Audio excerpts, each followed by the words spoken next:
കർഷക ദിനം കരിദിനമാക്കി പ്രതിഷേധിച്ച നെൽ കർഷകർക്കെതിരെ വിമർശനവുമായി കൃഷി മന്ത്രിയും രംഗത്ത്. പ്രതിഷേധിച്ചവർക്ക് ചില ഉദ്ദേശങ്ങളും താൽപര്യങ്ങളുമുണ്ടെന്ന് മന്ത്രി പി പ്രസാദ് റിപ്പോർട്ടറിനോട് പറഞ്ഞു. നെല്ല് സംഭരിച്ചാൽ 24 മണിക്കൂറിനുള്ളിൽ പണം കർഷകന് ലഭ്യമാക്കാൻ വേണ്ട ശ്രമങ്ങളാണ് സർക്കാർ നടത്തുന്നത്. കേന്ദ്രത്തിൽ നിന്ന് പണം ലഭ്യമാവാത്തതാണ് പ്രതിസന്ധിയെന്നും മന്ത്രി പറഞ്ഞു.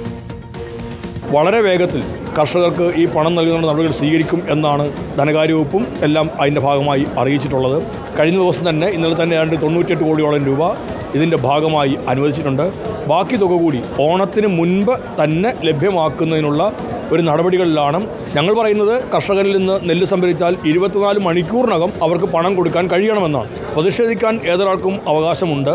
അപ്പോൾ കർഷകരുടെ ദിനം ഒരു പ്രതിഷേധിക്കാനുള്ള ദിനമായി കാണുന്നവർക്കെല്ലാം എന്തോ ചില പ്രത്യേകമായ ഉദ്ദേശങ്ങളുണ്ട്, താല്പര്യങ്ങളുണ്ട്. ആർക്കെതിരെ വേണമെങ്കിലും പ്രതിഷേധിക്കാം.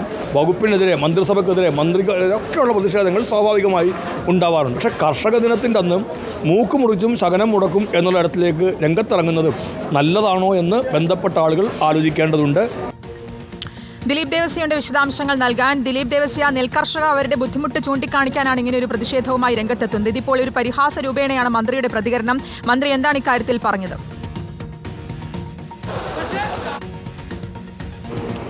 ശ്രുതി, നെൽകർഷകരുടെ സമരം ഇന്ന് തുടങ്ങിയപ്പോൾ ചിങ്ങം 1 കർഷക ദിനമാണ്. അത് പ്രതിഷേധിക്കാനുള്ള ദിനമല്ല എന്നാണ് ഇപ്പോൾ കൃഷിമന്ത്രിയായ പി പ്രസാദ് പറഞ്ഞിരിക്കുന്നത്. മറ്റ് ധനമന്ത്രി കെ എൻ ബാലഗോപാൽ പറഞ്ഞിരിക്കുന്നത് ഇന്നലെ തന്നെ ഇവർക്ക് 98 കോടി രൂപ നൽകിയിട്ടുണ്ട്. അത് അറിയാത്തവരാണ് ഇപ്പോൾ സമരം ചെയ്തിരിക്കുന്നത്. മാത്രമല്ല, ഇങ്ങനെ സമരം ചെയ്യുന്നവർക്ക് മറ്റെന്തോ ഒരു ഗൂഢമായ രാഷ്ട്രീയ ലക്ഷ്യമുണ്ടാകാം.